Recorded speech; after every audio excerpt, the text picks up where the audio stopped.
நலம் காக்கும் ஸ்டாலின், உங்கள் குடும்பத்தின் நலன் அரசின் பொறுப்பு.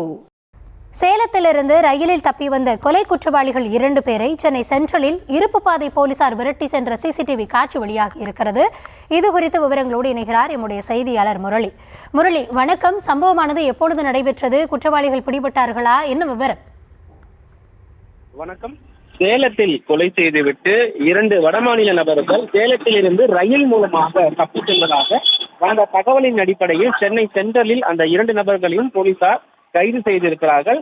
அவர்களை துரத்தி செல்லக்கூடிய அந்த சிசிடிவி காட்சிகள் தற்பொழுது வெளியாகி இருக்கிறது. சேலத்தில் 2 நபர்கள் கொலை செய்துவிட்டு சென்னைக்கு ரயில் மூலமாக தப்பிப்பதாக சேலம் ரயில்வே போலீசார் உடனடியாக சென்னை ரயில்வே காவல்துறைக்கு தகவல் தெரிவித்திருக்கிறார்கள். இந்த தகவலின் அடிப்படையில் சென்னை ரயில்வே போலீசார் சிசிடிவி காட்சிகளை ஆய்வு செய்திருக்கிறார்கள். அப்பொழுது 2 நபர்கள் சந்தேகத்திற்கிடமாக சுற்றிச் செல்வது தெரிய வந்தது. இதனையடுத்து அவர்களை பிடிக்க முற்படும் பொழுது அவர்கள் உடனடியாக அங்கிருந்து தப்பித்து செல்கிறார்கள். அவர்களை துரத்தி பிடிக்கும் அந்த சிசிடிவி காட்சிகள் தான் தற்பொழுது வெளியாகி இருக்கிறது. இது தொடர்பாக ரயில்வே போலீசார் அந்த வடமாநிலத்தை சேர்ந்த 2 நபர்களையும் கைது செய்து விசாரணை மேற்கொண்டு வருகிறார்கள். மேலும் சேலம் ரயில்வே போலீசாருக்கும் தகவல் கிடைக்கப்பட்டிருக்கிறது. இந்த கொலை வழக்கு தொடர்பாக சேலம் போலீசார் தற்பொழுது சென்னை வந்து அவர்களை அழைத்து செல்வதாக தகவல் தெரிவித்திருக்கிறார்கள். விவரங்களுக்கு நன்றி முரளி.